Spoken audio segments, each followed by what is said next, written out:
বহুরূপে সম্মুখে তোমার, ছাড়ি কোথা খুঁজিছ ঈশ্বর। জীবে প্রেম করে যেই জন, সেই জন সেবিছে ঈশ্বর। নমস্কার, আমি অভিজিৎ। নমস্কার, আমি সুরজিৎ। আমরা আবার চলে এসেছি। চলো শুরু করা যাক, কিছু কথা বলা যাক পডকাস্ট নিয়ে। আজ 12ই জানুয়ারি, যে কবিতাটা দিয়ে শুরু করলাম সেই কবিতাটা গোটা পৃথিবীর মহানুভব যিনি, সেই স্বামী বিবেকানন্দের কবিতা, সেই লাইনগুলো দিয়ে শুরু করলাম। 12ই জানুয়ারি তাঁর জন্মদিন, তাঁকে স্মরণ করেই আজকে আমাদের পডকাস্ট। আজ ওনাকে নিয়েই কথা বলবো। তো শুরু করা যাক আমাদের আজকের আলোচনা, আজকের কথাবার্তা।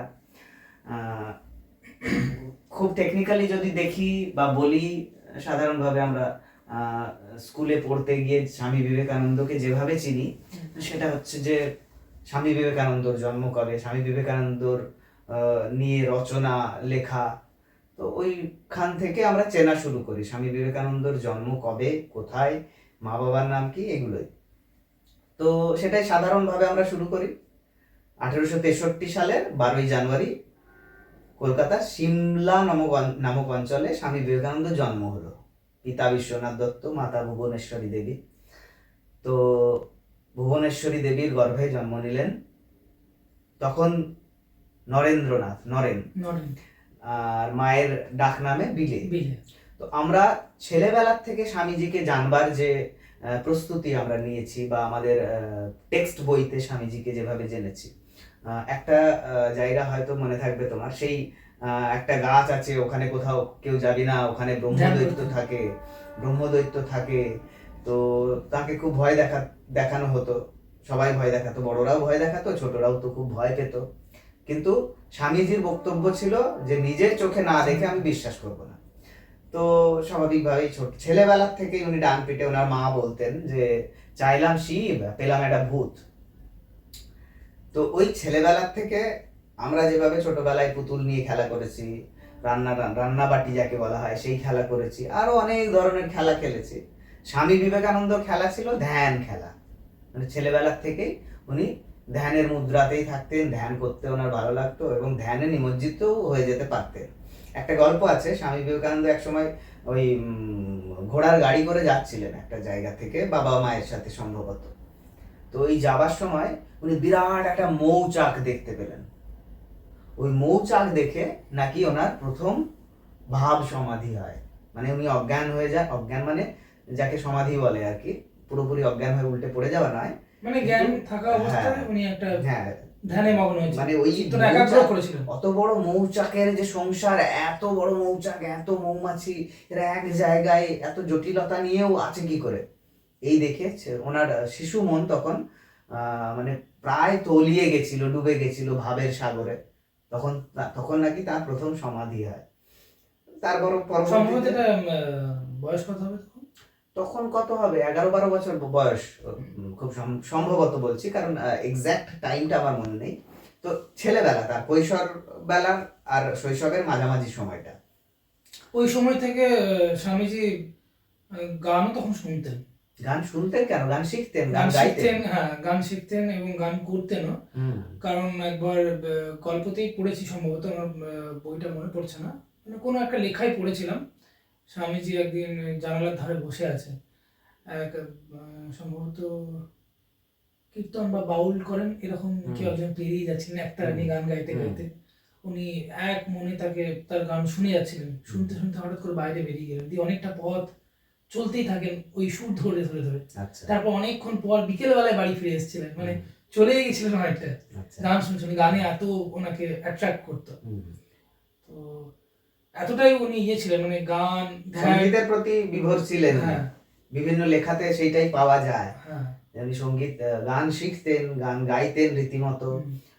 উনি রবীন্দ্রনাথ ঠাকুরের কাছেও গিয়ে গান গেয়েছেন, মানে রবীন্দ্রনাথের থেকে ব্রাহ্ম সঙ্গীত শিখে নিয়ে উনি গেয়েছেন, রবীন্দ্রনাথ ওনাকেও শিখিয়েছেন, এমনও ঘটনা ঘটেছে। মানে এই মহাপুরুষগুলো আমাদের বাংলায় সেই সময়ের যে, মানে 1861-তে রবীন্দ্রনাথের জন্ম, 1863-তে স্বামী বিবেকানন্দের জন্ম, একসাথে সেই সময়টাই উপস্থিত আছেন ঈশ্বরচন্দ্র বিদ্যাসাগর, বঙ্কিমচন্দ্র চট্টোপাধ্যায়, আহ, তার আগে আছেন কালীপ্রসন্ন সিংহ, তার আগে ছিলেন মাইকেল মধুসূদন দত্ত। তো ওই যে 100-150 বছরের সময়কালটা, ওই সময়টা মানে বাংলায় একের পর এক মনীষী মহাপুরুষ, এবং তারা কি না দিয়ে গেছেন আমাদের।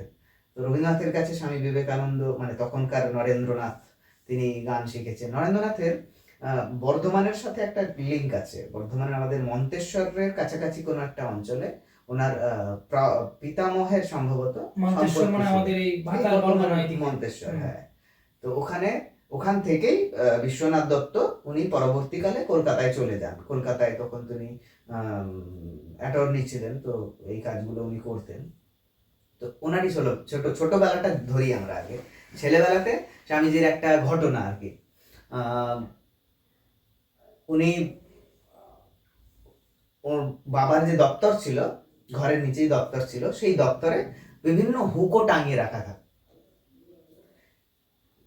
অনেকগুলো 10-12টা হুকো। ও তো কোনোটা মুসলমানের জন্য, কোনোটা হিন্দুর জন্য, কোনোটা দলিতের জন্য, কোনোটা ছোট জাতের জন্য, কোনোটা ইংরেজের জন্য, বিভিন্ন রকম হুকো থাকতো।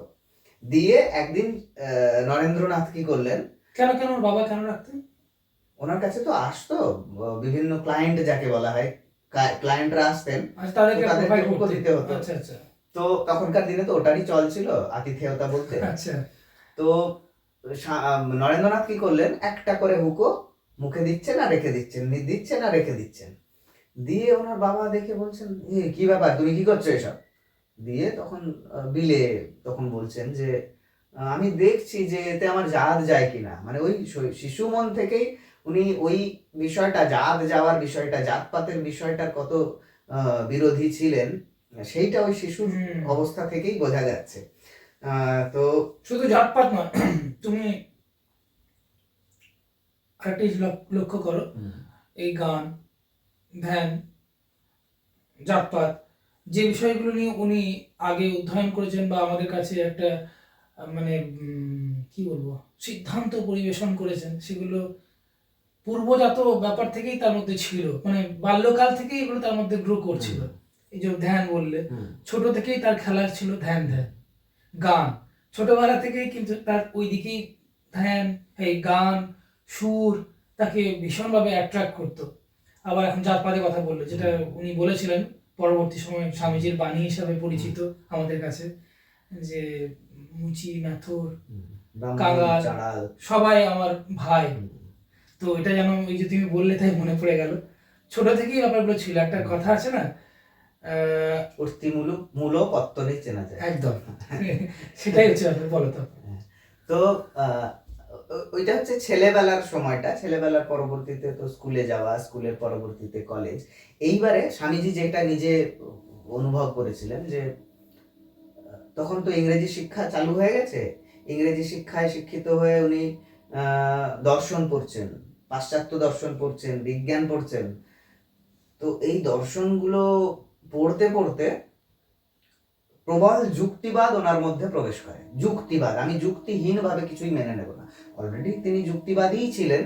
তার পরবর্তীতে পড়াশুনো করার পর বিভিন্ন দেশের বিভিন্ন মানুষদের লেখা বইগুলো, দর্শনের বই বা বিজ্ঞানের বই, এগুলো পড়ে উনি মানে প্রবল যুক্তিবাদী হয়ে পড়লেন। যুক্তিবাদী হয়ে পড়ার কারণে এই যে আস্তিক নাস্তিকের যে দ্বন্দ্ব, আমি ঈশ্বরকে মানি বা আমি ঈশ্বরকে মানি না, এই আস্তিক নাস্তিকের দ্বন্দ্ব ওনার মনের মধ্যে প্রবল ভাবে নাড়া দিতে শুরু করলো। তার আগে তো ছেলেবেলায় আমাদের কি হয়, বাবা বা মা বললো এই প্রণাম কর প্রণাম কর, আমরা এরকম করে প্রণাম করে নিলাম। তো ওই প্রণামটা আমাদের কিন্তু আন্তরিক প্রণাম নয়, আমরা হ্যাঁ প্রণাম করতে হয় বলে প্রণাম করছি। তো তখন আমরা আস্তিক, ঈশ্বরে বিশ্বাস করি, ভূতে বিশ্বাস করি, তখন আমরা আস্তিক। কিন্তু যখন যুক্তির বিচার করতে শুরু করলেন উনি, ওনার সবকিছু যেন গোলমাল হতে শুরু করলো। গোলমাল হতে হতে বাকি যারা ভণ্ডদের তো অভাব নেই কোনো কালই, তো রামকৃষ্ণ ঠাকুরকেও প্রথমবার উনি দেখে ভণ্ডই মনে করেছিলেন। ওনার ওইখানে সুরেন্দ্রনাথ দত্তর বাড়িতে সম্ভবত প্রথম দেখা শ্রীরামকৃষ্ণ এবং স্বামী বিবেকানন্দ, মানে ওই কি বলে যে মহাকুম্ভের যে মিলন, একটা নদী সমুদ্রের যে মিলন, সেই মিলন স্থল হচ্ছে ওই সুরেন্দ্রনাথ দত্তের বাড়ি। বাড়িতে শ্রীরামকৃষ্ণ মানে খুব ছটফট করছে যে আমাকে ভালো লাগছে না, একটা গান শোনাও না, এখানে কি গান গাওয়ার কেউ নেই? তখন ডাক পড়লো নরেন্দ্রনাথ খুব ভালো গান গায়, কলেজে পড়ে। তো নরেন্দ্রনাথের ডাক পড়লো, উনি এলেন। এসে উনি তো শ্রীরামকৃষ্ণ ঠাকুর মানে দেখে সেই কি চিনেছেন। প্রথম যাওয়া, সেই প্রথম রামকৃষ্ণ এবং বিবেকানন্দর সাক্ষাৎ মানে এই গান সম্পর্কিত বিষয়ে, মানে এরকম ওনার পাড়াতেই। হ্যাঁ, এইরকম একটা জায়গা যে গানের কাউকে নিয়ে এসো গো। তখন বললো যে ওই যে ওদের পাড়ায় যে ওই ইয়ে দত্তবাড়ির ছেলেটা গো। মানে তার আগে উনি কখনো আসেননি, তার এই আগে ফার্স্ট টাইম রামকৃষ্ণের সাথে দেখা হয়নি। দেখা হয়নি। এখানে তো রামকৃষ্ণই ওনাদের বাড়ির কাছাকাছি এসেছেন। আচ্ছা, তখন রামকৃষ্ণ দক্ষিণেশ্বরে নয়, তখন উনি ওনার বাড়িতে এসেছেন, সিমলে পাড়ার একটা বাড়িতে এসেছেন। আচ্ছা, তো আচ্ছা, ওখানে এসে উনি গানের চাহিদা করেছেন যে গান শুনবো। এবার উনিও তো বিরাট মানে ভক্ত সঙ্গীতে, নিজেও গান গাইতেন। তো স্বামী বিবেকানন্দর মানে নরেন্দ্রনাথের বিলের ডাক পড়লো। তো প্রথমে সংকোচ করে এসে, এবার যিনি গান এবং কনফিডেন্ট যিনি, তিনি তো স্বাভাবিকভাবে হারমোনিয়ামে বসে গান গেয়েই দেবেন, কোনো অসুবিধা নেই। তো উনি বসলেন, গাওয়া শুরু করলেন, মনো চলো নিজ নিকেতনে, সংসার বিদেশে বিদেশির বেশে, ভ্রম কেন অকারণে। ওই গান শুনে তার না আরেকটা গান গাইলেন উনি, মহাসিংহাসনে বসি শুনিছ হে বিশ্বপিত। তো গোটা তুমি এই গানগুলো জানো? হ্যাঁ হ্যাঁ, মানে দু লাইন কি? না, আমি তো অত সুর জানি না, একটু সুর হলেও হবে, যেগুলো তুমি করতে দু লাইন। পারবো। আচ্ছা, এই গানটা যেমন, মহাসিংহাসনে বসি শুনিছ হে বিশ্বপিত, তোমার রচিত ছন্দে মহান বেশের গীত। এরকম একটা আচ্ছা, এই গানটা কি স্বামীজির নিজের লেখা, নিজের গাওয়া?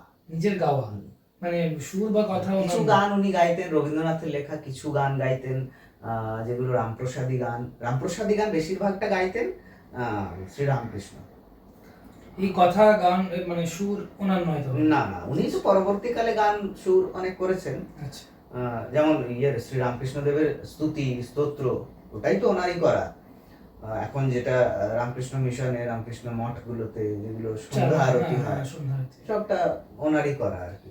তারপর দিয়ে গানে ডাক পড়লো। তখন রামকৃষ্ণের মানে উনি বিভোর হয়ে গেলেন। বিভোর হয়ে নরেন্দ্রনাথকে বললেন যে কতদিন পরে তোমায় পেলাম প্রভু, তুমি আমার দক্ষিণেশ্বরে আসো একবার। স্বামী বিবেকানন্দ ভাবছে একটা পাগল লোক, কি আজে বাজে বকে দিয়ে চলে গেল, আমি যাবো না। দিয়ে ওই যাবো না করতে করতে একদিন উনি চলে গেলেন ইয়েতে, দক্ষিণেশ্বরে। এমনি গেছিলেন নাকি অভাব থেকে এরকম? না, এমনি গেলেন, এমনি মানে বাবা মা বাড়িতে সবাই আছে, ওনার ঘরে ভালো লাগে না, যাই। হ্যাঁ যাই, পায়ে হাঁটা পথে, কিন্তু বিনা প্রয়োজনে। হ্যাঁ, বিনা প্রয়োজনে। মানে তুমি যদি এখন ওই আহিরিটোলার ওই দিক থেকে ইয়ে পর্যন্ত, দক্ষিণেশ্বর পর্যন্ত আসো, তাহলে অনেকটা লম্বা পথ, কিন্তু সেই পথ উনি হেঁটে হেঁটে গেলেন। আচ্ছা, ঠিক আছে, ক্লান্ত হয়ে ওনার কাছে পৌঁছলেন। এইবারে রামকৃষ্ণদেব বলছেন যে তোমাকে আমি চিনেছি ঠাকুর, তুমি হলে নররূপে সাক্ষাৎ নারায়ণ, সপ্ত ঋষির এক ঋষি। এসব বললেন উনি। দিয়ে তো নরেন্দ্রনাথ তখন বলছেন যে এসব কি বলছেন আপনি, আমি সিমলে পাড়ার দত্ত পরিবারের ছেলে, উল্টো পাল্টা বকবেন না একদম। উনি পাত্তা দিলেন না আর কি। দিয়ে কি করলেন, শ্রীরামকৃষ্ণ বিবেকানন্দকে একবার ছুঁয়ে দিলেন, মানে পা দিয়ে ছুঁয়ে দিলেন। পা দিয়ে ছোঁয়ার সাথে সাথে স্বামী বিবেকানন্দের বর্ণনায় যে গোটা জগৎটা যেন ঘুরতে শুরু করলো। আচ্ছা, বিশ্বর দর্শন, সব যেন এলোমেলো হতে শুরু করলো। কি হলো, উনি চিৎকার করে বললেন, ওরে ওগো, এ আমার কি করলে, আমার যে সংসার আছে। দিয়ে তখন রামকৃষ্ণদেব এরকম করে হাত বুলিয়ে, বেশ বেশ তবে থাক, আজ এইটুকুই থাক, আজ আর নয়, এই তো হয়েছে বলে ওনাকে শান্ত করলেন। দিয়ে ঘোরটা তো ওনার লেগেই থাকলো, ঘোর কিছুতেই যায় না। দিয়ে উনি সেই সন্ধে ফিরে এলেন বাড়ি। ফিরে আসার পর ঘোর কিন্তু কিছুতেই কাটে না, এবং বিশ্বাস অবিশ্বাসের একটা দোলা চলে। নরেন্দ্রনাথ তখন ঘুরে বেড়াচ্ছেন যে কি দেখলাম আমি, কি বিষয়টা কি হলো, হঠাৎ করে এমন কেন হয়ে গেল আমার। তখন উনি যুক্তি সাজালেন যে আমি সেদিন খুব ক্লান্ত হয়ে গেছি, হেঁটে হেঁটে হাঁটা পথে গেছি, তাই উনি আমাকে এই মেসমেরাইজ করবার Mesmerize সুযোগ করেছে। পেলেন। মানে মেসমারাইজেশন হচ্ছে, মেসমার বলে একজন মনোবিজ্ঞানী ছিলেন। তো মেসমার কি করতেন, মানসিকভাবে অবশ করে দিয়ে রোগীর চিকিৎসা করতেন। ওই জন্য মেসমার সাহেবের নাম অনুসারে নাম হয় মেসমারাইজ করা। তো উনি মেসমারাইজ করছেন, আমাকে সম্মোহিত করতে পারবেন, আমি নরেন্দ্রনাথ দত্ত, হ্যাঁ, আমি ছোটখাটো কেউ না, আমার মাথায় যুক্তি আছে, বোধ আছে আমার। তো উনি আবার এরপরে গেলেন, গাড়ি চড়ে গেলেন, ঘোড়ার গাড়ি চড়ে গেলেন, চড়ে গিয়ে আবার সে এক কাণ্ড উনি ঘটিয়ে দিলেন। এইবারে ওনার আর কিছুতেই কিছু হচ্ছে না, উনি পুরোপুরি দোলাচলে, ভাগ্যের দোলাচলে পড়ে গেলেন। ইয়েতে হেদুয়া বলে একটা জায়গা আছে, তো ওই হেদোর পুকুরের পাশে রেলিং দেওয়া ছিল তখন। তো রেলিং এ গিয়ে মাথা ঠুকতে লাগলেন যে মাথায় প্রচন্ড যন্ত্রণা, আমি বুঝতে পারছি না কি হচ্ছে, কি করব না করব, যাব না করে করে অনেকগুলো দিন পার করার পর উনি গেলেন আবার। এইবার ওনার খানিক খানিক এই মানুষটার প্রতি আর কিছু না হোক মায়া হতে শুরু করলো, যে এ হতে পারে মানে এরকম বোকা মানুষ, কিন্তু লোকটা ভণ্ড নয়, কি যে টানছে প্রবল আকর্ষণে আমাকে, আমি মানে ওনার কাছে না গিয়ে থাকতে পারছি না। তো ওই যাতায়াত শুরু হলো, শ্রীরামকৃষ্ণের জ্ঞান বক্তব্য সমস্ত কিছু শুরু হলো। এই হতে হতে এইবারে একদিন আবার ওনার যুক্তিবাদী মন জেগে উঠলো, আমি এবারে পরীক্ষা করব লোকটাকে, যে খুব কামিনী কাঞ্চন তুমি বলো তো, তোমার কামিনী কাঞ্চন আমি দেখছি। দিয়ে রামকৃষ্ণদেব যে তক্তাটায় শুতেন, সেই তক্তার বালিশের নিচে উনি কি করলেন, একটা টাকা কয়েন ওখানে রেখে দিলেন তলায়। রেখে দেওয়ার পর বেশ মজা নেওয়ার জন্য চুপ করে বসে পড়লেন। এবারে রামকৃষ্ণদেব বাইরের থেকে ঘুরে ধারে এসে যেই বসবেন ওখানে, মানে বসতে গেছেন আর এরকম করে চমকে উঠেছেন, আরে কিরে কিরে করে উনি চমকে উঠেছেন, সরা সরা সরা সরা তাড়াতাড়ি। টাকা মাটিটা দেয়। হ্যাঁ, দিয়ে তো মানে উনিও অবাক, স্বামী বিবেকানন্দ অবাক, যে কিরে এই বুঝতে পেরে গেল, মানে এই লোকটা সত্যি সত্যি মহা ত্যাগী সন্ন্যাসী, যে মানে এইটুকু ছোঁয়াতে তার অবস্থা খারাপ হয়ে যাচ্ছে। তো উনি তখন ওনাকে বিশ্বাস করতে শুরু করলেন, ওনার আর কিছু না হোক ওনার ভালোবাসা, ওনার স্নেহতে বিশ্বাস করতে শুরু করলেন। এই যে বিশ্বাস শুরু হলো, তার পরবর্তীতে তখন থেকে সমর্পণ। না, তখনও পুরোপুরি সমর্পণ আসেনি। আচ্ছা। এইবারে মানে ওই ভালোবাসার টানটা উনি ছাড়তে পারছে। কেউ যদি কাউকে ভালোবাসে, মানে আমি এটা আধ্যাত্মিকতার বাইরেও বলছি, কেউ যদি কাউকে সত্যি দৃঢ়ভাবে মন থেকে ভালোবাসে, তাহলে তার যে আকর্ষণ, সেই আকর্ষণী শক্তি সে টের পাবে, যাকে ভালোবাসা হচ্ছে সে টের পাবে। সে বহু চেষ্টা করেও দূরে দূরে থাকবার চেষ্টা করলেও একটা টাইমে তার কাছে যাবে, বুঝতে পারবে, জানতে পারবে, হয়তো সেটা এড়িয়ে যাবে কিন্তু বুঝতে ঠিকই পারবে। তো যাই হোক, ওই ভালোবাসার টানটা উনি আর অস্বীকার করতে পারছিলেন না। দিয়ে স্বামী বিবেকানন্দর এইবারে মাথায় পাহাড় ভাঙার সময় তৈরি হলো, বাবার অবস্থা খুব খারাপ। তো উনি আছেন শ্রীরামকৃষ্ণের ওখানে। শ্রীরামকৃষ্ণ তখন বেশ রসে বসে স্বামীজিকে নিয়ে, আরো কিছু লোক ছিল, রাখাল টাখালের এদের নাম ছিল সব। আর শ্রীম বলেছিলেন, যিনি রামকৃষ্ণ কথামৃত লিখেছিলেন, শ্রীম মানে মহেন্দ্রনাথ গুপ্ত। তো এনারা সব আছেন। কিন্তু গিরিশ ঘোষও এসছেন, গিরিশ ঘোষের সাথে স্বামী বিবেকানন্দর কথা হয়েছে, ওনাদের মধ্যে আলোচনা হয়েছে।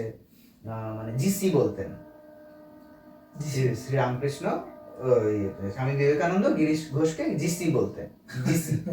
হ্যাঁ, আর গিরিশ ঘোষের আবার একটা ব্যাপার ছিল, গিরিশ ঘোষ একদম প্রবল মাতাল হয়ে রামকৃষ্ণের কাছে প্রথম যখন যান, যে আমি গিরিশ ঘোষ, তুমি বেটা ভণ্ড, তোমার দ্বারা ভণ্ডামি করছো তুমি। দিয়ে গিরিশ ঘোষ আস্তে আস্তে যখন রামকৃষ্ণদেব গিরিশ ঘোষের নাটক দেখতে গেলেন, খুব সম্ভবত চৈতন্য বিজয় বা এরকম কিছু একটা নাম হবে, নাটক দেখতে গেলেন। তো শ্রী চৈতন্যের ভূমিকায় ওখানে ছিলেন নটি বিনোদিনী। এবার নটি বিনোদিনী এত অসাধারণ অভিনেতা ছিলেন, মহিলা অভিনেতা।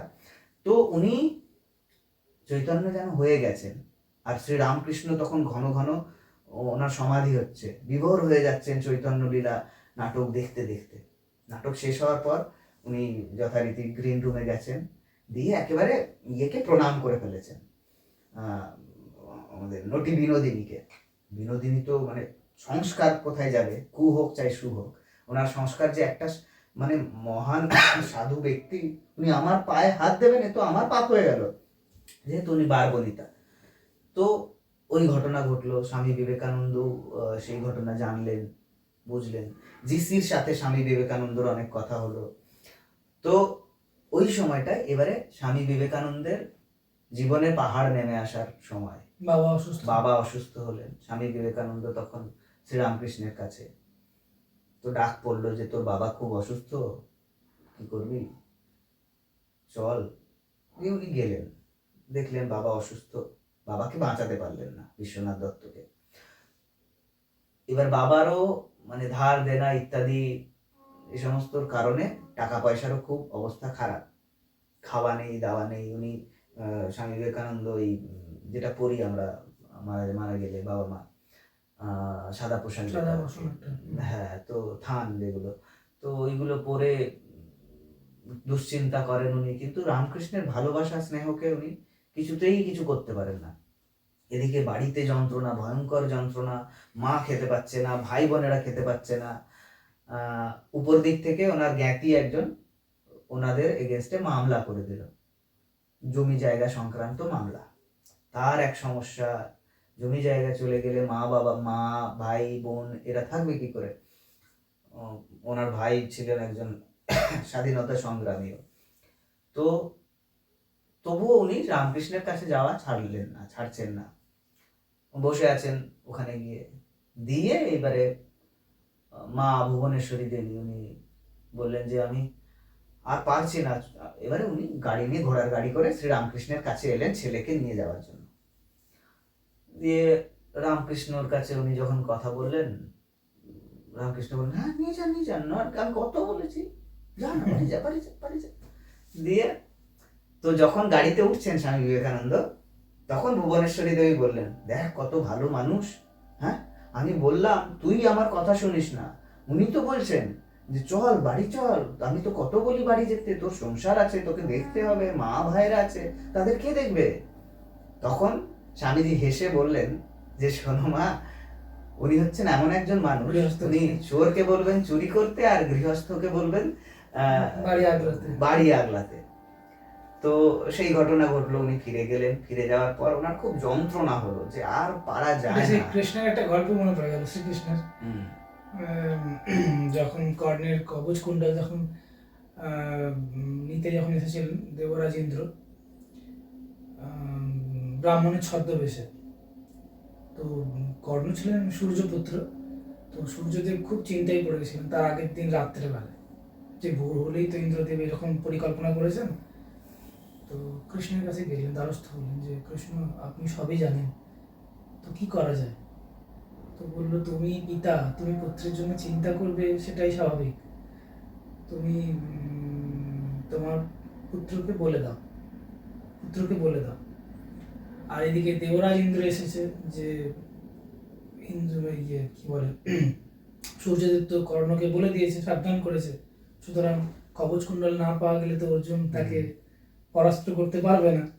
তখন ইন্দ্রদেবকে বললো তুমি যাও এরকম ব্রাহ্মণের ছদ্মবেশে, সকালবেলা ও তো দাতা কর্ণ, সকালবেলায় যা চাইবে তাই দেবে, তুমি এরকম ভাবে ওকে যাও। সেই গল্প মনে পড়ে গেল আমার, যে এদিকে এনাকেও একরকম ইয়ে করলেন, একদিকে ওনাকেও ইয়ে করলেন, দুদিকটাই ব্যালেন্স করলেন। হ্যাঁ, তারপর তো যেহেতু ওই মহেন্দ্রনাথ গুপ্তর কথা বললাম যখন, তো উনি তো শ্রীরামকৃষ্ণের ভক্ত ছিলেন এবং উনি শিক্ষিত ব্যক্তি ছিলেন, একটা স্কুলের প্রধান শিক্ষকও ছিলেন। তো রামকৃষ্ণদেব মহেন্দ্রনাথ গুপ্তকে বলেছিলেন যে তুমি এক কাজ করো না, নরেনের জন্য একটা কিছু দেখে দাও, কাজ করুক ও। দিয়ে নরেনের জন্য দেখা হয়েছিল বিদ্যাসাগর মহাশয় স্কুল, সেই স্কুলের হেডমাস্টার, সেই চাকরি তার জন্য জোটানো হলো। তো উনি স্বভাবতই যান, একটু অন্তত স্বস্তি হয়। কিন্তু তার পরবর্তীতে দেখা গেল স্কুলের যিনি সেক্রেটারি হচ্ছেন বিদ্যাসাগর মশাইয়ের জামাই। এবার বিদ্যাসাগরের জামাই স্বামী বিবেকানন্দকে কিছুতেই সহ্য করতে পারছেন না, ওনাকে তাড়ানোর ব্যবস্থা করতে চাইছেন, মানে উনি ওনার মতো করে স্কুল চালাতে চাইছেন, স্বামী বিবেকানন্দ সবাই ডিসিপ্লিন ওয়েতে সমস্ত কিছু ঠিক করে, ওনার স্টুডেন্টদের সাথেও সম্পর্ক ভালো। তো কিছুদিন পরেই বিদ্যাসাগরের কাছে অভিযোগ হুম, যে হেডমাস্টার তো ঠিকঠাক পড়াতে পারছেন না। উনি কি করলেন, সেক্রেটারি যিনি, উনি বিদ্যাসাগর মশাই তখন মানে সবে ওই গাড়ি থেকে পড়ে গিয়ে পা ভাঙা, মানে যে বিধবা বিবাহ, এইসব নিয়ে প্রচন্ড উনি মানে একটু ঘেঁটে থাকা বলে যাকে আর কি। তো ওনার কাছে কমপ্লেন নিয়ে যখন যাওয়া হলো, সেক্রেটারি মানে বিদ্যাসাগরের জামাই যখন ক্লাস 9-এর 2-3টে ছেলেকে নিয়েও গেলেন সঙ্গে করে, এই তোরা বলবি হুম। যে হেডমাস্টার পড়াতে পারে না। দিয়ে ওরা গিয়ে বললো হেডমাস্টার পড়াতে পারে না। বিদ্যাসাগর মানে নরেন্দ্রনাথের সাথে বিদ্যাসাগরের দেখাই হলো না। উনি বলে দিলেন তাহলে নরেনকে বলো আর যেন না আসে। তো ওই চাকরি ওনার চলে গেল। আবার সেই পথেই বসলেন উনি। একদিকে মামলা, একদিকে খাওয়া দাওয়া নেই, কিচ্ছু নেই। কি- মায়ের কাপড় ছিঁড়ে গেছে। কি যেন একটা মানে বঞ্চনা টাইপের একটা হলো না, বঞ্চনা, মানে ভাগ্যের পরিহাস। ভাগ্যের পরিহাস, মানে ওটাই বলতে চাইলাম। হ্যাঁ, কারণ এদিকে দেখো বিদ্যাসাগর, এদিকে বিবেকানন্দ, দুজন মুখোমুখি হতে মুখোমুখি পারলেন না। হলো না। এরপর কখনো মুখোমুখি হয়তো না, হননি বিদ্যাসাগর আর স্বামী বিবেকানন্দ মুখোমুখি হননি। অথচ রবীন্দ্রনাথের সাথে হয়েছে। এক সময়ের ওনারা না, বিদ্যাসাগর তো অনেক বড়, হ্যাঁ। স্বামী বিবেকানন্দের তুলনায় অনেক বড়। স্বামী বিবেকানন্দ রবীন্দ্রনাথের তুলনায় বিদ্যাসাগর বয়সে বড়। রবীন্দ্রনাথেরও এরকম অনেক গল্প ছিল। রবীন্দ্রনাথ যখন এই যে পরিভাষার জন্য মানে বৈজ্ঞানিক শব্দগুলোর পরিভাষা ইয়েতে বাংলায় করা হবে, তো তার জন্য একটা তৈরি হবে, সভা তৈরি করা হবে। তো বিদ্যাসাগরকে বলেছিলেন যে আপনি থাকুন, আপনি পণ্ডিত ব্যক্তি। তখন রবীন্দ্রনাথকে বিদ্যাসাগর বলেছিলেন যে আমি তো বুড়ো হয়ে গেছি, এবার তোমরাই দেখে নাও, তোমরাই পারবে। তো ওই আর কি, বিদ্যাসাগরের সাথে রবীন্দ্রনাথের ওই দেখা। তো স্বামী বিবেকানন্দ কিন্তু স্বামীজির সঙ্গে কখনো মুখোমুখি হননি বিদ্যাসাগর। তো এই কাজ হলো, কাজ চলে গেল। হুম, চলে যাওয়ার পরে মায়ের অবস্থা দেখছেন, মানে সাদা থান, সেও ছিঁড়ে গেছে, খাবার নেই, না খেয়ে উনিও থাকতেন।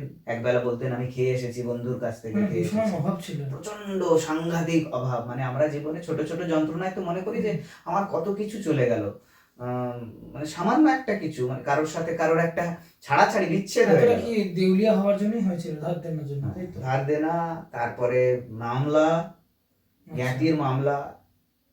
তো মহাভারতের কাল থেকেই এই তো হয়ে আসছে।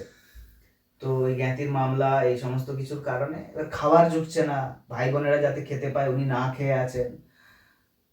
উনি রাগে রামকৃষ্ণদেবের কাছে গেলেন, দিয়ে বললেন এত তো মা মা করো তুমি, তুমি তোমার মাকে কেন বলো না যে আমার জন্য কিছু একটা ব্যবস্থা করে দিতে? তখন রামকৃষ্ণ বললেন তুই তো মাকে মানিস না, তোর কথা আমার কথা কেন শুনবে, তুই যা নিজে পাবি। বলছে আমি কেন বলতে যাবো, তুমি বলো, তুমি মামা করো, আমি তো করি না। বলছি তুই যদি না মানিস তাহলে কেন শুনতে যাবে তোর কথা, তুই যা আগে নিজে গিয়ে বল, যদি মানাতে পারিস মানা। দিয়ে রাগে রাগে উনি গেলেন। গিয়ে তো যেমনটা সবাই আমরা জানি, উনি ভিতরে গেলেন, দিয়ে মায়ের রূপ দেখে উনি মানে বিহ্বল হয়ে গেলেন। আর কিছু বলতে পারলেন না, শুধু বললেন মা জ্ঞান দাও, বিবেক দাও, বৈরাগ্য দাও, আর তোমার দর্শন যেন নিত্য লাভ করতে পারি। উনি উনি ওই ঘোর নিয়ে বাইরে চলে এলেন।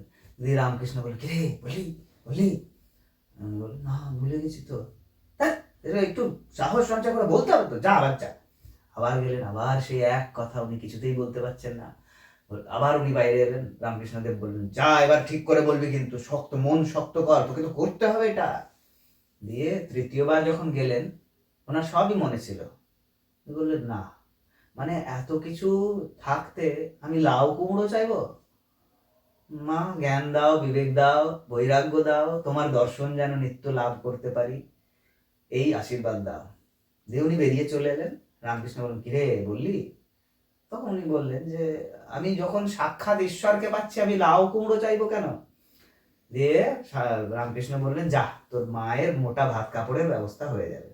তো ওই মোটা ভাত কাপড়ের ব্যবস্থা হলো, উনিও নিশ্চিন্ত হলেন। কোথাও গিয়ে যেন বিবেকানন্দ আমাদের জীবনের মূল মন্ত্রটা বলে দিয়ে গেছে, মানে প্রার্থনা কিরকম হওয়া উচিত। কারণ এখনকার দিনে প্রার্থনা দেখো তুমি, এই যে পুষ্পাঞ্জলি হয়, আমি বলছি না এটা নিয়ে কোনো কিছু বিতর্কমূলক কোনো কিছু বলতে চাইছি না, তবুও যেটা বাস্তবে আমরা সচরাচর শুনে থাকি, এই দুর্গাপুজোর পুষ্পাঞ্জলির কথা যদি বলো, আইন দেহি, যশং দেহি, ধনং দেহি, তো উনি কিন্তু ওখানে শুধু বিদ্যা বুদ্ধি বৈরাগ্য এগুলোই চেয়েছেন। এগুলোই আমাদের প্রয়োজন, এগুলো থাকলে অন্যগুলো চলেই আসে, সেগুলো অর্জন করা সম্ভব হয়ে ওঠে। তো যাই হোক, এটাই মন্ত্র হওয়া উচিত, প্রার্থনা এটাই হওয়া উচিত, এটা আমার ব্যক্তিগত মনে হলো। না না ঠিকই। বলো। দিয়ে তার পরবর্তীতে যখন এবারে আরো কঠিন দিন আসতে শুরু হলো, মানে শ্রীরামকৃষ্ণের গলায় ক্যান্সার ধরা পড়লো। ডক্টর মহেন্দ্রলাল সরকার এলেন চিকিৎসা করতে। উনি মানে প্রবল নাস্তিক মহেন্দ্রলাল সরকার, কিন্তু ওই প্রবল নাস্তিকও এসে শ্রীরামকৃষ্ণকে ভালোবেসে ফেললেন। কোনো রকমে ওনাকে সুস্থ করবার ভয়ঙ্কর ইচ্ছে, উনিও কেঁদেছেন একটা সময় মহেন্দ্রলাল সরকার যখন রামকৃষ্ণদেবের শেষ সময় পার্থিব শরীর ত্যাগ করার। তো সেই সময় স্বামীজি আরো অন্যান্য যারা ভক্ত ছিল তারা ধুনি জেলে বা ইয়েতে জায়গাটার নাম কি, বরানগরে, তো এই সমস্ত জায়গায় ওনারা একসাথে আছেন, সেবা করছেন। মা শারদা তখন আছেন। দিয়ে একদিন প্রবল ধ্যান করছেন ওনারা, স্বামী বিবেকানন্দ অন্যান্য ভক্তরা ধ্যান করতে করতে উনি বলছেন, এই আমাকে দেখ রে, ঠিক আছে তো, আমার এটা হাত পা ঠিক আছে। মানে উনি তখন ধ্যানমগ্ন, এমন বিলীন হয়ে গেছেন আর নিজেকে যেন খুঁজে পাচ্ছেন না, এবং মানে মারাত্মক একটা আনন্দ তিনি যেন পেয়ে গেছেন। রামকৃষ্ণকে গিয়ে বললেন, ওনাকে যখন ডেকে পাঠানো হলো, বললো, কিরে কি করছিস? বলছে, এই তো আমি একদম দিনের পর দিন ডুবে থাকতে চাই। বললো, তোকে ডুবে থাকলে হবে? তুই যে বট গাছ হবি, তোকে ছায়া দিতে হবে। দিয়ে রামকৃষ্ণ একটা স্লেটে লিখলেন যে নরেন শিক্ষে দিবে। নরেন শিক্ষা দেবে যখন স্বামী বিবেকানন্দ পড়লেন, বললেন, না না, আমি শিক্ষা ফিক্ষা দিতে পারবো না, না, আমার এখন সব সময় ইচ্ছা আমি 5 দিন 7 দিন ধরে ধ্যানমগ্ন হয়ে থাকবো, আমি সমাধিতে ডুবে থাকবো।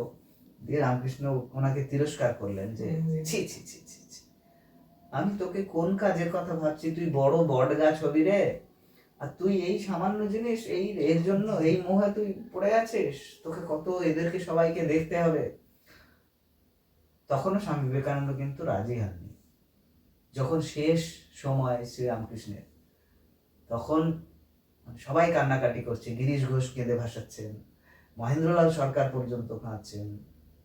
একদিন স্বামীজিকে ডাকলেন, ডেকে জড়িয়ে ধরলেন স্বামীজিকে। আবার ওনার যেন সমস্ত শরীর যেন বিলীন হয়ে গেল মনে হলো। দিয়ে এই ঘটনাটার পরে রামকৃষ্ণদেব কাঁদতে শুরু করলেন। বিবেকানন্দ বললেন যে, আপনি কাঁদছেন? বলছে, হ্যাঁ রে, আমার সর্বস্ব আজ তোকে দিয়ে আমি আজ ফকির হলাম। এইবারে কিন্তু আমি তোর এই শরীরের মধ্যে থেকে কাজ করবে, তোকে আমার কাজই করতে হবে, আমার পিছনই তোকে ঘুরতে হবে। বিবেকানন্দ তখন প্রশ্ন করলেন, অবতার অবতার এত বলে, কে রাম কে কৃষ্ণ? তখন রামকৃষ্ণ বললেন যে, শোন, একটা কথা তোকে বলি, যে রাম যে কৃষ্ণ ইদানিং এই শরীরে, সেই রামকৃষ্ণ। তো ওই কথা বলে তার পরবর্তীতে আর কিছুদিনের মধ্যেই ওনার দেহাবসান হয়। মানে এটার মধ্যে দিয়ে তিনি কি ইঙ্গিত করতে চাইলেন? তিনি স্বয়ং অবতারের যে লক্ষণ তা তো ছিল শ্রীরামকৃষ্ণের মধ্যে। ওনার লীলা ছিল, খেলা ছিল, সরলতা ছিল, দৃঢ়তা ছিল, সমস্তটাই, সমস্ত কিছুর মূর্ত প্রতীক তো শ্রীরামকৃষ্ণ। মানে কি দৃঢ়তা থাকলে স্ত্রীকে নিয়ে ঘর করেও, কি দৃঢ়তা থাকলে নিষ্কাম হওয়া যায়। উনি তো ওনার স্ত্রীকে পুজো করতেন। তো মানে ওটা যদি আমরা রূপক হিসেবেও ধরি, যে কতটা দৃঢ়তা থাকলে মানুষ কামনা যায়। মায়ের আসনে বসিয়ে উনি ওনাকে পুজো করেছিলেন। তখন সারদা দেবী বলেছিলেন যে, তুমি কি করছো? তখন বলছে, তুমি যে মা জননী, তুমি যে সবার মা, আমরা সবাই তোমার সন্তান। তারপর আরেকটা গল্প শুনেছিলাম, মানে স্যার বলেছিলেন যে পড়াতে যে সারদা দেবী একবার সন্তানের জন্য মন খারাপ করেছিলেন। তখন রামকৃষ্ণ বলেছিলেন যে, তুমি একটা সন্তানের জন্য মন খারাপ করছো? তোমার এত সন্তান তোমার বিশ্বে, তাদেরকে দেখো, তাদের দিকে তাকাও, তোমার সমস্ত মানে আশা পূর্ণ হবে, তাদেরকে তোমার দেখতে হবে। যাই হোক, তারপর ওই তো ওই শ্রীরামকৃষ্ণ চলে গেলেন, না আমাদের একটু একটু কেটে কেটেই বলছি আর কি, হ্যাঁ। চলে গেলেন। তখন তো আর মানে ছাতা যদি না থাকে, ছাদ যদি না থাকে, কি হয়, সব যেন ভেঙে যাওয়ার উপক্রম হচ্ছে। স্বামী বিবেকানন্দ বললেন, না এভাবে ভেঙে গেলে তো চলবে না, আমাকে যে কাজ দিয়ে গেছেন সে কাজ তো আমাকে করতে হবে।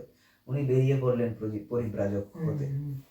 তো বেরিয়ে পড়ার পথে এবারে যে শ্রীরামকৃষ্ণের যে প্রভাব স্বামী বিবেকানন্দের উপরে, এই প্রভাবের কাহিনী শোনা যায় যে উনি একবার যাচ্ছেন রাস্তা দিয়ে, যেতে যেতে ওনার খুব তামাক খেতে ইচ্ছা করছে। এবার তামাক খাবেন কি করে, দেখলেন কিছু লোক তামাক সেজে খাচ্ছে, উনি ওখানে গেলেন, দিয়ে একজনকে বললেন, দাও দাও আমাকে কলকেটা দাও, আমি একটু তামাক সেবন করি। দিয়ে ওই লোকটি বলল যে আমি তো ম্যাথর, আপনি আমার হাতে খাবেন? দিয়ে স্বামী বিবেকানন্দ ভাবলেন, না না ঠিক আছে থাক, খেতে হবে না। দিয়ে উনি চলে যাচ্ছিলেন। এইবারে ওনার মনের প্রশ্ন এলো যে তুই কি করছিস, তুই তো সর্বত্যাগী, তুই তাহলে এই জাত নিয়ে তোর কি ভাবনা চিন্তা? তখন উনি আবার ঘুরে এলেন, বললেন দাও দাও দাও তামাকটা দাও। ও তখন চমকে গেছে যে ম্যাথরের হাতে তামাক খাবেন আপনি, সন্ন্যাসী মানুষ। বললো, আরে আমিও যা তুইও তো তাই, আমার গুরু আমাকে এই শিক্ষাই দিয়েছে। দিয়ে উনি তামাক খেলেন ওখানে। আর একটা গল্প ঘটলো, যখন উনি খেতড়ির রাজা, সম্ভবত খেতড়ির রাজার দরবারে গেলেন। দরবারে গিয়ে এইবারে এক নর্তকী নর্তকী ওখানে নাচ দেখাতে আসবে। তো স্বামী বিবেকানন্দ বললেন, না না এসব নাচ ফাচ আমি তাই দেখতে পারি নাকি, আমি সন্ন্যাসী মানুষ, আমি এইসব তোমাদের বাজে নাচ দেখবো? দিয়ে উনি ঘরে চলে গেলেন।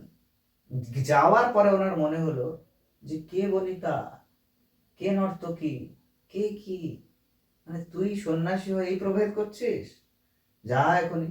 উনি গেলেন, নর্তকীর নাচ দেখলেন, নর্তকী পা ছুঁয়ে প্রণাম করলো। এই যে শিক্ষাগুলো, এগুলোকে আমরা, এগুলো তো বাস্তবিক শিক্ষা, এগুলো বাস্তবিক ঘটনার থেকে শিক্ষা। এই শিক্ষাগুলো যদি আমরা নিতে পারি, তবেই তো স্বামীজিকে আসলে মনে করা হবে, তবেই তো ওনার আদর্শে যদি বাঁচতেই না পারলাম তাহলে আর কি করলাম। আমরা পড়ি, অল্প পড়ি, মাঝে মাঝে পড়ি, অনেকজনই পড়ে, কিন্তু ওই যে কথায় আছে না যে পড়া আর কাজে সেটা প্রয়োগ করা, তার মধ্যে আকাশ পাতাল পার্থক্য। আমরা সেটা করি না, কোথাও গিয়ে পড়ে নিই, সেটা নিয়ে অহংকার বোধ জন্মায় যে আমরা বলি এই পড়েছি, ওই বই পড়েছি, ও পড়েছি, এটা পড়া আছে, কিন্তু তার একটা লাইনও আমরা আমাদের জীবনে প্রয়োগ করি না, যার ফলে কোনো সেটা ফলপ্রসূ হয় না। সেটা খুবই প্রয়োজন, তাহলে সেটা পড়া কোনো মানেই নেই। স্বামীজি নিজেই বলতেন যে যে শিক্ষা মানুষের চরিত্র গঠন করে না, সে শিক্ষা শিক্ষাই নয়। যদি তুমি কটা ইনফরমেশন, উনি তথ্য বলতেন, তথ্য মাথার মধ্যে পুড়ে দেওয়া মানে শিক্ষা নয়। শিক্ষা তোমার যদি চরিত্র গঠন করে তবেই সেটা আসল শিক্ষা, না হলে সে শিক্ষার কোনো মূল্য নেই, সে শিক্ষা শিক্ষাই নয়। স্বামীজির শিক্ষা চিন্তাটা এরকমই ছিল। তো ওইখানে ওই রাজার কাছেই আরেক ঘটনা ঘটলো, ওই পৌত্তলিকতা নিয়ে যে হাসাহাসি বিভিন্ন জিনিস হয়। তো এবার রাজা স্বামীজিকে চার্জ করছেন যে আপনি পুতুল পূজায় বিশ্বাস করেন? বললেন, হ্যাঁ করি। কি, কেন, মানে আপনি এত জ্ঞানী হয়ে পুতুল পূজায়? বললেন, দেখো বিশ্বাস অবিশ্বাস মানে একটা তো সোপান থাকে, সিঁড়ি থাকে, সেই সিঁড়ি বেয়ে উঠতে হয়, না এটা তো আপনার মুখে শোভা পাচ্ছে না। দিয়ে স্বামীজি বললেন যে ওটা কি? ওটা আমার তো চিত্র, আমার চিত্র আঁকা আছে। আচ্ছা আচ্ছা, ওটাকে নামিয়ে নিয়ে আসতে বলুন তো। দিয়ে চিত্রটাকে নামিয়ে নিয়ে আসা হলো। দিয়ে রাজাকে বললেন, এই আপনি তাহলে এক কাজ করুন, ওই চিত্রটা থুতু ফেলুন তো। বলছে, না কি মানে আমার চিত্রটা আমি থুতু ফেলবো? কেন ফেলবেন না, ফেলুন। দিয়ে রাজা তখন বুঝতে পারলেন স্বামীজি কি বলতে চাইছে, যে আপনার এই প্রতিকৃতিটা তো আপনি নয়, কিন্তু এতেও আপনি থুতু ফেলতে চাইছেন না, এটাকেও আপনি সাজিয়ে রাখছেন সুন্দর করে। তো পৌত্তলিকতাটাকে আপনি সেই রকমই ধরতে পারেন যে পুতুলটা ঈশ্বর আসলে নয়, উপলক্ষ মাত্র। হ্যাঁ, পুতুলটা আসলে ঈশ্বর নয়, কিন্তু ঈশ্বরকে ডাকবার একটা মাধ্যম মাত্র, সেই মাধ্যম হিসেবে বিবেচনা করুন। এই ঘটনা ঘটলো। তারপরে এলো 1893 সাল। 1893 সালে ঘোষণা হলো শিকাগোয় ধর্ম মহাসম্মেলন হবে। এইবারে স্বামীজির তো হঠাৎ যাওয়ার ইচ্ছা হয়েছে, আমি যাব, কিন্তু যাব কি করে, আমি এখানে ছেড়ে যাবোই বা কি করে। টাকা পয়সা অর্থের যোগান ছিল না। জোগাড় করবার চেষ্টা চলছে। এই ক্ষেত্রীর রাজা, অন্যান্য যে সমস্ত দক্ষিণ ভারতীয় যারা শিষ্য হয়েছিলেন স্বামীজির, তারা খুব চেষ্টা করে টাকা পয়সা কিছু জোগাড় করলেন। এবারে যাওয়ার মতো মোটামুটি ব্যবস্থা হলো। দিয়ে যাওয়ার আগে ওনার মায়ের জন্য খুব মন খারাপ হতে শুরু করলো। তো বললো যে ওখানে অমুক এক আছে, বাবা আছে, সাধু বাবা নাকি হাত দেখে আর কি, জ্যোতিষ, ওর কাছে যাও, উনি বলে দেবেন সব। উনি গেলেন, গিয়ে জানতে চাইলেন, বললেন হ্যাঁ ঠিকই আছে। জানার পরে ওনার মনে খটকা লাগলো। উনি এইবারে ওনার যুক্তিবাদী মন বলল যে আমার জীবন যদি ওই কোটি লক্ষ যোজন দূরে থাকা গ্রহ নক্ষত্রের উপর নির্ভর করে, তাহলে আমার জীবনের কোনো মূল্য নেই, এই জীবনের কোনো দাম নেই। তিনি ওখান থেকে উঠে চলে এলেন এবং মনে মনে যেন উনি মা শারদার কথা বাণী শুনতে পেলেন যে তুই যা, কোনো চিন্তা নেই, সব ঠিক আছে। উনি মায়ের বাণী যেন শুনতে পেলেন। এবারে উনি জাহাজে যাত্রা করলেন। এইখানে শ্রুত আছে যে জাহাজে ওনার জামশেদজি টাটার সাথে দেখা হয়। জামশেদজি টাটা যাচ্ছিলেন খুব সম্ভবত জাপানের দিকে দেশলাই আমদানি করার জন্য। উনি তখন বলেন যে আমার দেশে কি ভারী শিল্প হবে না? ভারী শিল্প হলে তবে তো আমার দেশ উন্নত হতে পারবে, মানে আয়রন অ্যান্ড স্টিল কোম্পানির কথা দিয়ে উনি শিকাগোয় পৌঁছলেন। এইবারে ওনার পৌঁছানোটা হয়ে গেছিল 1 মাস আগে। কি করবেন, টাকা পয়সা এক গাদা নেই যে উনি থেকে যাবেন। এইবারে উনি প্রথমে হোটেল খুঁজতে গেলেন। এবার পরে তো আছেন গেরুয়া বসন, পুরোটায় পাগড়ি মাথায় গেরুয়া, কোনো হোটেল ওনাকে জায়গা দিচ্ছে না। এবার উনি কি করবেন, দিয়ে উনি কারোর সহযোগিতায় একটা ইংরেজ পোশাক পেলেন। পোশাক পেয়ে এবার হোটেল পেলেন, হোটেলে থাকলেন, কিন্তু টাকা তো ফুরিয়ে যাচ্ছে। এইবার কি করবেন, টাকা তো নেই। আর শিকাগোয় সম্মেলনে উনি যোগ দেবেন কি করে সেটাও তো উনি জানেন না। উনি জানতে পারলেন কাগজ লাগে, এবার কাগজটা উনি কোথায় পাবেন? এইবারে ওই আবার সন্ন্যাসীর বেশে বেরোনো, কিছু করার নেই। সন্ন্যাসীর বেশে বেরোনোর কারণে কুকুর তাড়া করছে, লোকে বাচ্চারা ঢিল মারছে, দেখেনি ওসব। দিয়ে একটা সময় গিয়ে উনি মানে ক্লান্ত বিষণ্ণ হয়ে এক জায়গায় একটা বাড়ির সামনে গিয়ে বসলেন। ওখানে খুব মানে হৃদয়গ্রাহী ভদ্রলোকদের সাথে ওনার দেখা হলো। কেউ ওনাকে বাড়ি নিয়ে গেলেন, মানে কিছু জোকার টোকার দেখিয়ে, পাড়ার লোকেদের দেখিয়ে তো বেশ আমোদ করা যায়, দেখো আমি এনে রেখেছি, দেখো যারা কি জিনিস, হেভি জিনিস, এইসব করে তো ওনাকে দেখিয়ে ওনারা মজা পাচ্ছিলেন। ওখান থেকে তিনি চলে গেলেন। তারপরে অনেকের নাম শোনা যায়, অলিবুল, সারাবুল, এদের নাম শোনা যায়। এরা ওনাকে সাহায্য করলেন। কিভাবে সাহায্য করলেন? ওইখানে যাওয়ার, ধর্ম মহাসম্মেলনে যাওয়ার জন্য টিকিট ব্যবস্থা করে দিলেন, কাগজের ব্যবস্থা করে দিলেন। আবার কি হলো, উনি কাগজ হারিয়ে ফেললেন, কাগজ আর খুঁজে পান না। দিয়ে ব্যবস্থা করে কোনো রকমে উনি ওখানে গিয়ে পৌঁছলেন। এবার সবাই বড় বড় লোক, বড় বড় মহান মহান বক্তা, সেইখানে ভারতীয়রাও আছে, ব্রাহ্ম সমাজ থেকে আছে, ব্রাহ্ম ধর্ম থেকে আর কি, ব্রাহ্মণ, হিন্দু ধর্ম, হিন্দু ধর্মের প্রতিনিধি, হিন্দু ধর্মের প্রতিনিধি, ব্রাহ্ম থেকে হিন্দু ধর্মের প্রতিনিধি নেই, উনি হিন্দু ধর্মের প্রতিনিধি হিসেবে গেলেন। তখন লোকেরা, চেনা লোক বেরিয়ে এলো, তুই কি করছিস? এও তো প্রণাম করলো, বয়সে বড় যেহেতু, প্রণাম করলো, দিয়ে বললো ঠিক আছে দেখি। ওরা তো নাকশিট করছে আর কি, কে কোথাকার শিমলাপাড়ার দত্ত, নরেন্দ্রনাথ দত্ত, সে আবার সাধু হয়েছে, সে আবার হিন্দু ধর্মের প্রতিনিধি।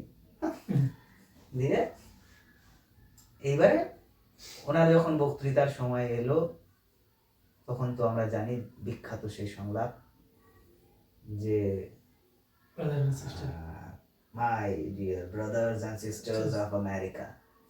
এই কথাটা তো জীবনে কেউ শোনেনি কোনোদিন, যে সবাইকে একসাথে ভাই বোন বলে ফেললাম, গোটা পৃথিবীর মানুষজনকে। এটা শুনে তো মানে হাততালির কোনো শেষ সীমানা নেই, হাততালি অনেকক্ষণ ধরে চললো। তারপরে উনি বললেন হিন্দু ধর্ম কেন। ওনাকে যখন প্রশ্ন করা হলো যে ভারতে তো সতীদাহ প্রথা, মানে পুড়িয়ে মারা হয়, তখন উনি কাউন্টার করলেন যে আমাদের ওখানে পুড়িয়ে মারা হয়, আর আপনাদের এখানে যে ডাইনি বলে মেরে ফেলা হয় সেইটা উনি এটা শেখালেন যে আমাদের ধর্ম কখনোই অন্যকে ছোট করে বড় করার কথা বলে না। আমাদের ধর্ম বলে আমারটাও বজায় থাকুক, তোমারটাও বজায় থাকুক, আমরা ভাই ভাই মতো করে থাকি। তো বিভিন্ন শিক্ষা উনি সেই সময়টায় অনেক দিন ছিলেন, আমেরিকায় ছিলেন, আমেরিকা থেকে ইংল্যান্ডে গেলেন, ইংল্যান্ডে গিয়ে আবার ভগিনী নিবেদিতার সাথে দেখা হলো। ভগিনী নিবেদিতা তখন স্বামীজির ভক্ত হয়ে হয়ে উঠলেন। ভগিনী নিবেদিতার ইচ্ছা করলো যে আমি এবারে আমার জীবনটাকে নিমজ্জিত করব। স্বামীজি বললেন না না, তোমার এখনো সেই সময় আসেনি, আমি যাই ভারতে, তারপরে দেখব। উনি ভারতে এলেন, ভারতে এসে ভগিনী নিবেদিতা মানে নাম ছিল Margaret Margaret Margaret Margaret Nobel. মানে এটা কি ইন্ডিয়ান নেম দেওয়া হয়েছিল নাকি? হ্যাঁ, স্বামীজি নাম দিয়েছিলেন আচ্ছা, নিবেদিতা। ভগিনী নিবেদিতা, আচ্ছা, নিবেদিতা। হ্যাঁ। তো আচ্ছা, ভগিনী যেহেতু উনি- হ্যাঁ, বোন। আচ্ছা আচ্ছা। তো উনি ভারতে এলেন, ভারতে আসার পরেও বিভিন্ন জায়গায় বক্তৃতা করলেন। উনি মানে তখন তো হিন্দু ধর্মের প্রতিনিধি এবং ভারতের নাম তিনি উজ্জ্বল করে এসেছেন শিকাগোর মতো একটা শহরে আমেরিকায়। তো ফিরে আসার পরে সম্মান হলো। এইবারে ওনার ইচ্ছা যে আমি আমার গুরুর যে শিক্ষা আদর্শ, সেই আদর্শের প্রচার করব। তখন বেলুড় মঠের জন্য ভাবনা চিন্তা শুরু হলো, জমি কেনাকাটা শুরু হলো, মায়ের সাথে দেখা হলো, মায়ের যে বিপদগুলোর মধ্যে চলছিল সেই বিপদের টাকা দেওয়া, বিভিন্ন জিনিস করা, এই সমস্ত শুরু হলো। শুরু হয়ে এইবারে মার্গারেট নোবেলকে উনি ডেকে পাঠালেন। তার কারণ হচ্ছে ভারতের যারা নারীরা এতটাই শিক্ষার অভাবে, এতটাই অবহেলিত, এতটাই তাদের দুর্দশা, সেই দুর্দশা থেকে তিনি বের করতে চাইছিলেন, এবং সেটা তো একটা নারী দিয়েই সম্ভব। তাই তিনি নিবেদিতাকে চিঠি লিখলেন, বললেন বিষয়টা। নিবেদিতাও তখন ভাবলেন যে আমি এই ডাক তো আর জীবনে কখনো কোনোদিন পাবো না, আমি যাই। নিবেদিতা ভারতে এলেন। ভারতে এসে দুর্দশা দেখে ওনারও মানসিক কষ্ট শুরু হয়ে গেল। উনিও বললেন যে হ্যাঁ, আমি আমার নিজেকে এতে নিমজ্জিত করে দিতে চাই। স্বামীজি ব্যস্ত হলেন বেলুড় মঠের প্রতিষ্ঠার কাজে, রামকৃষ্ণ মিশন প্রতিষ্ঠার কাজে। নিবেদিতাও চেষ্টা করছেন সেই সময়। নিবেদিতা মাঝের একটা সময় খুব মানে রবীন্দ্রনাথেরই একজন ভাইঝি সম্ভবত, তো উনি স্বদেশী আন্দোলনে তখন যোগ দিয়েছেন। আর স্বামী বিবেকানন্দ চান যে রাজনৈতিকভাবে বাপু তোমাকে যেতে হবে না, তুমি যে কাজ করতে এসছো মানুষকে উদ্ধারের কাজ, সেটা তুমি করো, ওখানে যাবে না। তো স্বামীজির রাগ হলো স্বভাবতই। রাগ হওয়ার পরবর্তীতে উনি কিন্তু নিবেদিতাকে আটকাননি। নিজে হাতে পাউরুটি বানাতেন স্বামীজি, নিজে হাতে পাউরুটি বানিয়ে নিবেদিতাকে দেওয়া, নিবেদিতার আশা। নিবেদিতা পরবর্তীকালে দুঃখ করেছিলেন এই সমস্ত বিষয় নিয়ে, যে স্বামীজিকে যেমন দেখেছি, আমার ওই সময়ের যে কষ্টটা সেটাও বুঝতে পারি। তো ওইভাবে তিনি মানে খানিকটা শাস্তি দেওয়ার মতো করলেন ওনাকে। নিবেদিতা পরবর্তীকালে নিজের ভুল বুঝতে পারলেন, দিয়ে আবার যথারীতি কাজ শুরু হলো, রামকৃষ্ণ মিশনের কাজ, এদের মহিলাদের শিক্ষা সেবার কাজ। মিশন প্রতিষ্ঠা হওয়ার পর ওনার যে স্ট্রিক্টনেস, একজন নেতা যাকে বলা হয়, উনি তো মানে যদি আমি ওই পরিসরটা ধরি তাহলে ওই পরিসরের উনি নেতা। তো ওনার স্ট্রিক্টনেসে ছিল যে আমি মঠ করেছি, আমরা মঠ তৈরি করেছি ঘুমোবার জন্য। ভোর 4টে উনি সবাইকে ডেকে ডেকে তুলতেন, ওঠ, মঠ করেছে কি ঘুমোবার জন্য নাকি? ঈশ্বরের সেবা করার জন্য, কাজ করার জন্য। ওই আলস্য আমি পছন্দ করি না। ওই রকম ভোরবেলায় তিনি তুলে দিতেন। ওনার যখন শরীর অসুস্থ, তিনি রান্না করছেন, খিচুড়ি রাঁধছেন নিজে, হঠাৎ করে কোথা থেকে চলে এলেন, মানে গেট দিয়ে না ঢুকে উনি পাঁচিল টপকে আসছেন, অনেক রাত হয়ে গেছে বলে পাঁচিল টপকে আসছেন, দেখছেন খিচুড়ি রান্না হয়েছে, পাত পেড়ে বসে গেলেন, বেগুন ভাজা দিয়ে খিচুড়ি খেয়ে ফেললেন। এইগুলো ওনার মধ্যে ছিল, মানে ওই যে দুরন্তপনা, সেই দুরন্তপনা, তার সাথে অসম্ভব দৃঢ়তা, অসম্ভব স্থিরতা, এই সব কিছুর সংমিশ্রণ হচ্ছেন স্বামী বিবেকানন্দ। সেই জন্যই তো ওই মানুষটা সেই সময় দৃঢ়ভাবে বলতে পেরেছিলেন যে মানে এই সময় গীতা পড়ার চেয়ে ফুটবল খেলা শ্রেয়। এবার এইটাকে আজকের দিনে অনেকে ব্যাখ্যা করেন যে উনি তো গীতা না পড়ে ফুটবল খেলতে বলেছেন। উনি আসলে তো তা বলেননি। উনি বলেছেন যে এই সময়টায় সময়টাকে প্রাধান্য আমাদের শারীরিকভাবে বলিয়ান হওয়া দরকার, কারণ উনি দেশকেও ভালোবাসতেন। আমার স্বদেশ ভারতবর্ষ, ভারত আমার ভারত অমর ভারত বলে ওনার লেখাও আছে। তো স্বদেশকে ভালোবেসে উনি মনে করেছেন যে আমার দেশকে যদি উন্নত করতে হয় তাহলে আমাদের মানুষদের বলিয়ান হতে হবে, পুরুষ স্ত্রী সবাইকে বলিয়ান এই হতে হবে। বিষয়টার উপর জোর দেওয়ার জন্যই কথাটা বলেছেন, হ্যাঁ, কিন্তু এটা উনি দেখে আসছেন পাশ্চাত্য দেশগুলোতে, দেখে আসছেন যে নারীরা কি শক্তিশালী, নারীরা কি কাজ করছে, আর যে কোনো দেশে উন্নতি হয়েছে তার নারীদের স্বাধীনতা থেকে। সেটা তিনি ভারতে করতে চাইছেন, ভারতের পুরুষদের বলিয়ান করতে চাইছেন। আর এই কারণে নেতাজিও তো স্বামীজির প্রবল ভক্ত ছিলেন। তো ওই রাগ গেল, উনি ডিসিপ্লিন, মানে প্রচন্ড রকমের ডিসিপ্লিনে বিশ্বাস করতেন। শেষ দিকে ওনার শরীর অসুস্থ হওয়ার মৃত্যুর কয়েকদিন আগে ওনার মামলা যে চলছিল মায়ের এগেনস্টে, সেই মামলার শেষ তারিখ পড়লো। সেই মামলার নিষ্পত্তি করিয়ে মায়ের যা সম্পত্তি মায়ের হাতে দিয়ে উনি ফিরে এলেন। ওনার পোষা মানে হাঁস টাস এসব পুষতেন, বাগান করেছিলেন নিজের শখে, হাঁস টাস গুলো, কুকুর ছাগল এসব ছিল। একটা কুকুর ছিল খুব ন্যাওটা স্বামীজি, মানে উনি নৌকো করে যাচ্ছেন রামকৃষ্ণ মঠ থেকে, নৌকায় উঠে পড়লো কুকুর, আবার গেল, আবার ফিরে এলো। তো এই পিছন পিছন রামকৃষ্ণদেব স্বামী বিবেকানন্দ পিছন পিছন এসব করতো কুকুরটা। তো উনি যখন ওনার 39 বছর বয়স, 39 বছর 5 মাস, 6 মাস নয়, 5 মাস কতদিন, 26 দিন, 6 মাস হয়নি না 6 মাস হয়নি। সেই দিন সারাদিন ওনার চললো। সন্ধেবেলায় গরম অনুভব করতে লাগলো, মানে ওনার অনেকগুলো রোগ একসাথে হয়ে গেছিল। তো অনেক জায়গায় হাওয়া বদলের চেষ্টা করেছেন, উত্তরে গেছেন, দক্ষিণে গেছেন, কোথাও কিছু হয়নি। এবং উনি নাকি বলেও মিশরে থাকাকালীন কাউকে একটা বলেছিলেন যে অমুক সময়ে আমি কিন্তু চলে যাব, আমার কাজটা করে দিয়ে আমি চলে যাব। তো সেই সময় 39 বছর 5 মাস 26 দিন 4 জুলাই রাত্রিবেলা হাওয়া করতে বললেন। হঠাৎ করে রাত্রি 9টা 9:30 ওই রকম সময় স্বামীজি চলে গেলেন। উনি কি ধ্যানমগ্ন অবস্থায় শুয়ে হ্যাঁ চলে গেলেন। চলে যাওয়ার পরে 2 দিন পরে কুকুরটা মারা গেল। ওনার যেখানে স্বামীজিকে যেখানে দাহ করা হলো বেলুড় মঠে, তো ওরা বললো কুকুরটা ওখানে মরে পড়ে আছে, ওকে ফেলে দে গঙ্গায়। কুকুরটাকে গঙ্গায় ফেলে দেওয়া হলো। পরের দিন দেখা গেল যে কুকুরটা আবার ওখানে পড়ে আছে। এরা বুঝতে পারলো যে ছাড়বার নয়, সঙ্গ ছাড়বার নয়। তখন কুকুরটাকেও ওখানে পুঁতে দেওয়া হলো আর কি। কুকুরের ভীষণ মরদেহ ব্যাপার তো, মানে গঙ্গায় ফেলে দেওয়ার পর আবার ওখানেই চলে এসছে, ভেসে ভেসে।